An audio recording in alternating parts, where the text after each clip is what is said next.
Hey everyone, what's going on? Mark here from TST Industries, back in the garage. And behind me, I have the 2025 Honda Grom.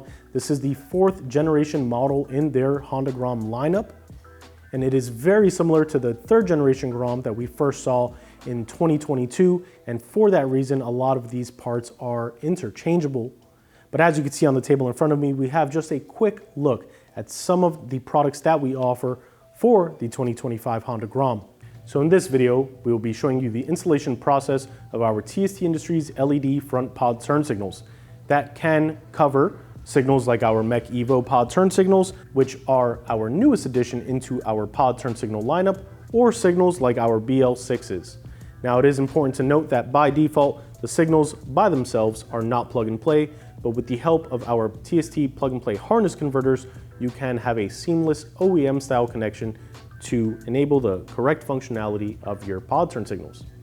Now, it is important to note that the installation process we are about to show you is exactly the same as shown on the 3rd generation Honda Grom. So at this time, we will cut to that footage and show you the step-by-step process. All right, regardless of which actual signal lamps you went with, the first several steps is going to be the disassembly of the headlight unit off the bike. For that purpose, we will be taking out 4 fasteners, 2 on this side, 2 on this side. They are 5mm Allen.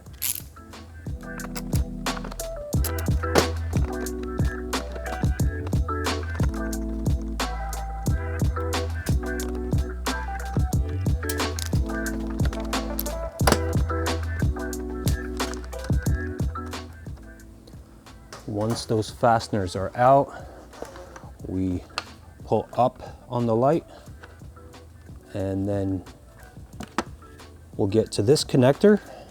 We'll unlock it and take it off. And now the headlight can go off to the side, and we can find our wiring for the signals. Right signal is blue, left is orange. We can disconnect these guys. It's very simple. Pull up on the tab and pull that out. Now under here, we have 10mm nut that's holding this whole stock to the bike.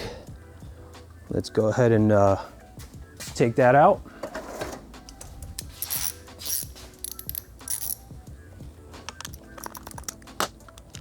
It's hard to see right now, but once I take it out, I'll show you guys where it goes and what I'm taking off actually.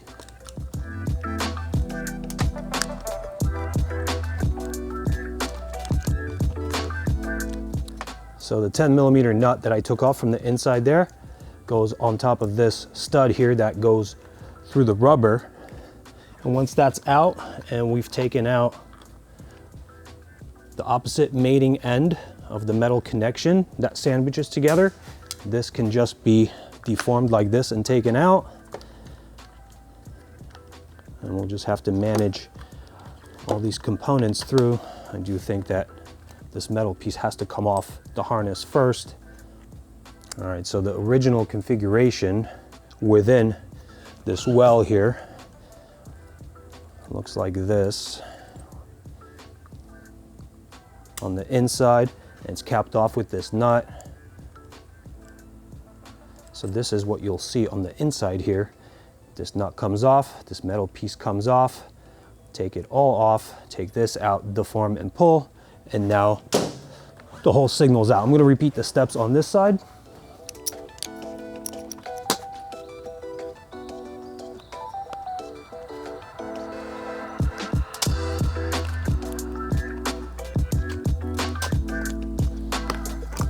For our first demonstration, we're going to choose the Flushmount signal. They are available in clear or smoked. What you see here is smoked. There's a broader end and a skinnier end. The broader end goes forward. They are supplied with a washer and a nut. Those obviously go from the inside of the bike. I'm going to feed the wires through, position the signal like so, and then get our washer on and our nut. Now, care must be exercised to not twist the wires up. Some people have a tendency to turn the signal while they hold the nut in there.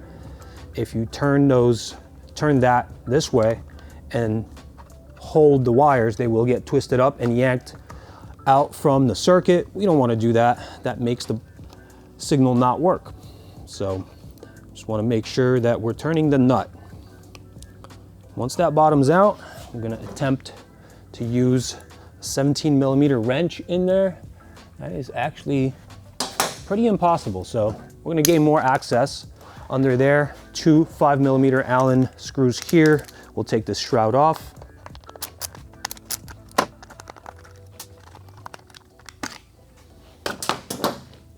All right, that's nice and simple. And now we have access to this nut.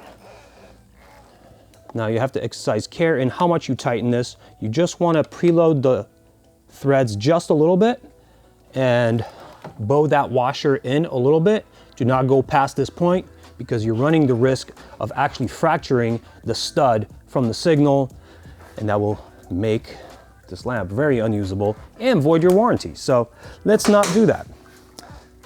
All right, we have 2 bullet connectors here.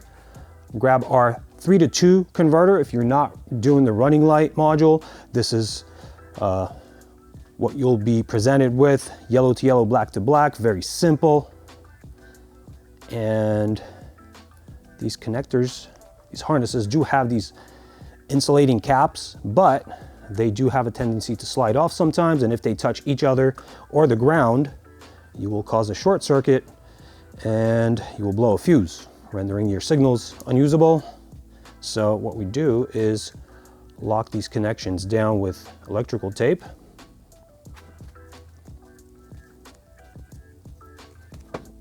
All right, now this is properly insulated. Let's plug it in and test it.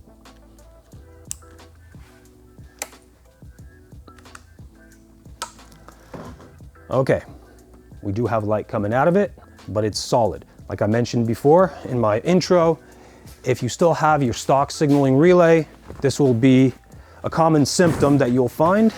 So what I'll do is I'll quickly change the OEM relay to TST relay, and boom, good to go.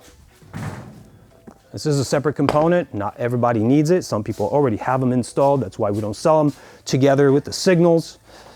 But if all you're looking for is a nice low profile signal, this is basically as far as you'll go with this. Wrap it all back up, do the other side, reverse order of disassembly, and you're good to go. Now, if you do want a running light, I mentioned that we do provide a system called the Running Mate. It's a very nicely packaged little slim unit. It usually is available with a vehicle specific 3-to-3 sub harness here. So it's basically like our 3-to-2, but it terminates in 3 wires, same connector that is meant for plugging into the vehicle.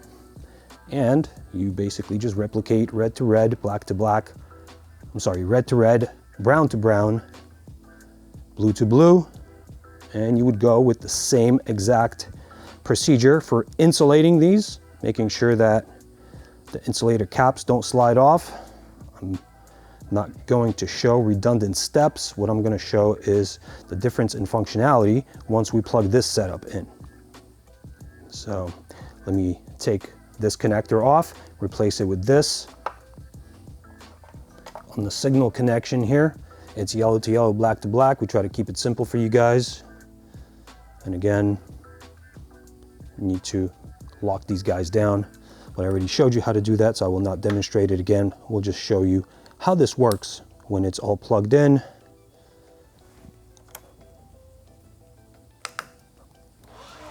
So the running light is lit at 80% the brightness of what this lamp is capable of. When you do initiate the signaling, it flashes at 100% of the brightness that it's capable of. At this point, again, you would lock these guys down, wrap it all up, make sure it's hanging to the frame, reverse order of disassembly after putting on the other side, and then you're good to go. Now, for the other signals that I'll be installing, the procedure for wiring is exactly the same. So the only thing I'll be showing past this point in this video is just a physical installation of the lamps to the bike, and then you guys will just have to follow the procedures that I showed you for the two different versions of this wiring setup from the previous steps. All right, let's get going with that.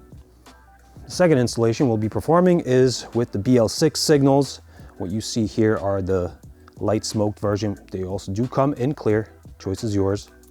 Very simple. They are side specific. They do have the TST Industries logo, so you want to orient them in a way that it's legible and upright. Also, another identification mark is the rounded part of the lens versus flat. The rounded goes to the top. So for the left side here that we'll be mounting, we've chosen the left specific lamp. Let's take off the nut and the washer. And then let's talk about our options for mounting plates. We do have a vehicle specific kit for this bike. I'm going to empty out the contents. This contains a number of different types of plate.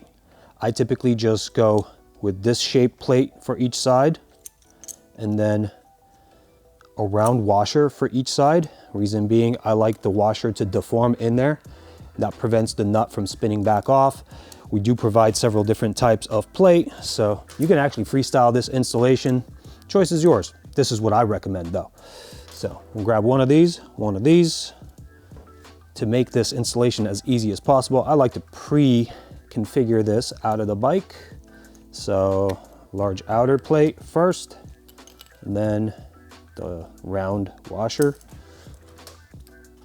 And then we get our split washer on, and then the nut.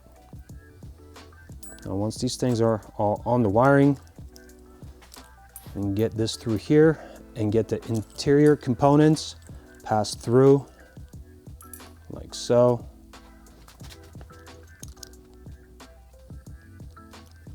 And again, you want to turn the nut onto the stud. You don't want to be turning the actual signal because you run the risk of twisting up the wires, pulling them out of the circuit, and that will break the signal, void your warranty. Now I'll just make sure that my plate is center level. You don't want it to stick out too far past the front of this metal piece because then it will interfere with this component.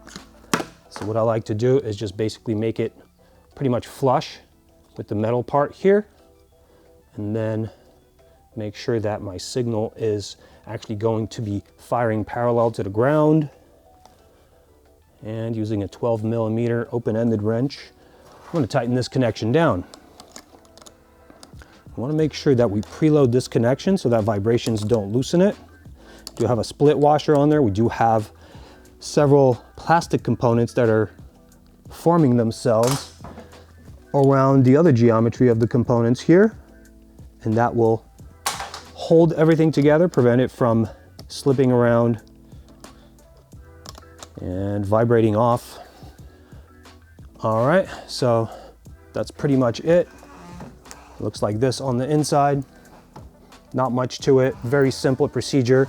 And now using the steps that I demonstrated in the previous version of our assembly, you would just go to wiring and reverse order of disassembly after performing the same installation on the right side of the bike. I'm gonna break this down and show you guys the echoes. All right, we've come to the third variation of our installation. This is the echo signal. We're gonna be using the same plate set that we did for the BL6 signals. What I'd like to do is swap the silver ring to red because that will accent all of the other parts that we have on this bike already. We have some red adjusters here, a lot of red in the color scheme, so I think this will accent this bike really nicely. For that, we'll need to take this cap off. It just unscrews. Have to be careful not to lose the components from the inside.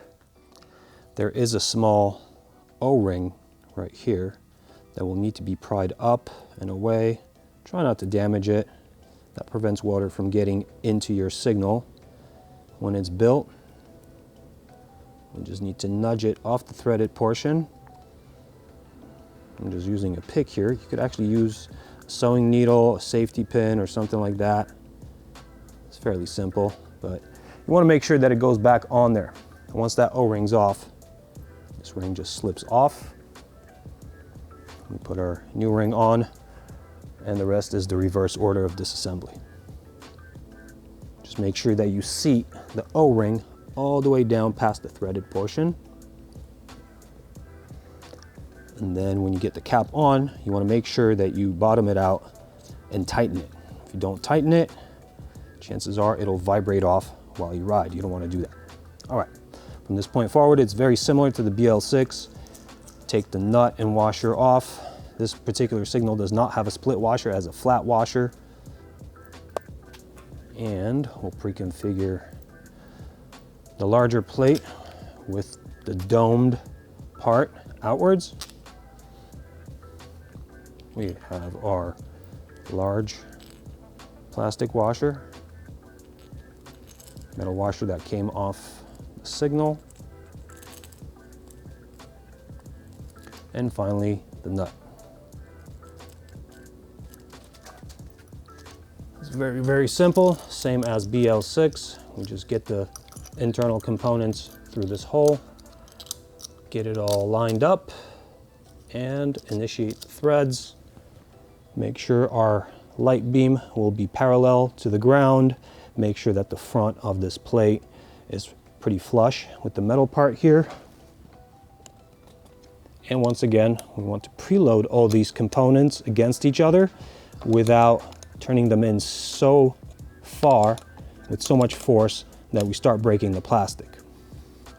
The preload in the plastic parts will keep the threads from unscrewing, from vibration, and we've done this installation this particular way many, many years. It's completely good to go. All right. Basically same procedure for wiring, whether you have running mate or just straight 3 to 2, same procedure, and repeat on this side, reverse order of disassembly, and good to go. And there you have it. You have successfully ditched your stock front turn signals on your 2025 Honda Grom and installed our TST LED front pod turn signals. And with over half a dozen signal options available with clear or smoke lens, sequential turn signal functions, and running light capabilities, all of them being plug and play, you can choose the signal style that best suits the overall look you're going for on your Honda Grom. So if you're interested in this product, you want to find out more details, you're ready to add to cart and check out, please be sure to visit our website, tstindustries.com. The link to this kit can be found in the description below. If you have any questions, comments, concerns, you just want to say, hey, let us know where you're watching from, please feel free to do so. We'd love to hear from you. Of course, don't forget to hit that subscribe button and turn the notification bell on. And if you found this video helpful, please be sure to give us a thumbs up. And lastly, don't be shy. Stop by our social media pages, Facebook, Instagram, and Twitter, all username TST Industries. For now, this has been Mark in the TST Garage, and we will catch you next time. Ride safe.